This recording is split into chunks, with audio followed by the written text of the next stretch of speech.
টুনটুন চোর আর ময়ূর গোয়েন্দা। এক ছিল চোর, তার নাম টুনটুন চোর। সে খুব চালাক ছিল। দিনের বেলা ঘুমাত, আর রাত হলে বের হতো চুরি করতে। একদিন সে খবর পেল, মণিমামা নামে এক বুড়ো লোকের বাড়িতে সোনার চামচ আর রূপোর গ্লাস আছে। টুনটুন চোরের তো চোখ চকচক করে উঠল। কিন্তু একটা সমস্যা ছিল, মণিমামার বাড়িতে ছিল এক অদ্ভুত পোষা ময়ূর, নাম তার গ্যাবা ময়ূর।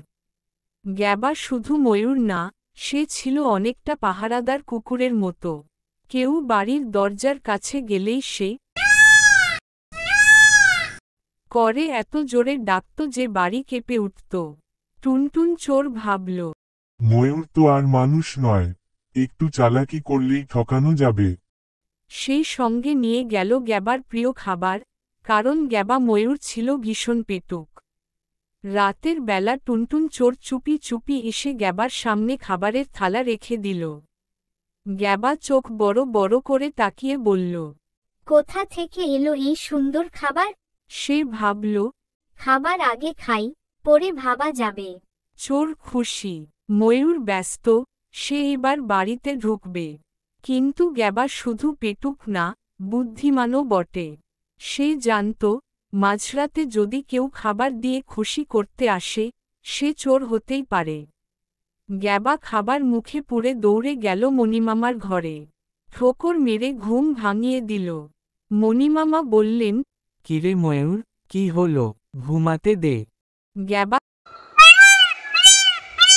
ডাকতে লাগল, তারপর গিয়ে গায়ে উঠে বসল। মণিমামা উঠেই জানালা দিয়ে দেখলেন, টুনটুন চোর চামচ নিয়ে পালাতে যাচ্ছে।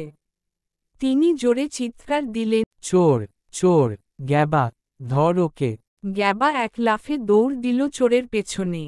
এমন জোরে ছুটল যে চোর ঘাবড়ে গিয়ে খালের মধ্যে পড়ে গেল। চামচ তো গেলই, তার মাথা চুলকানি শুরু। ময়ূর এসে চোরের পিঠে ঠোকর দিল আর বলল, আমায় খাবার দিয়ে আমাকে বোকা বানাতে এসেছিলে, এবার শাস্তি পাবে।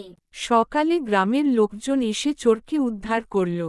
সবাই হাসতে হাসতে বলল, চোর ধরা পড়েছে, ময়ূরের ঠোঁটে।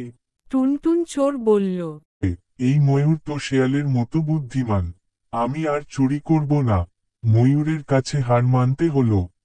টুনটুন চোর নিজের প্রাপ্য শাস্তি পেল, আর গ্যাবা ময়ূর, সেই পেল এক বাটি বিশেষ মিষ্টি লুচি, পুরস্কার হিসেবে।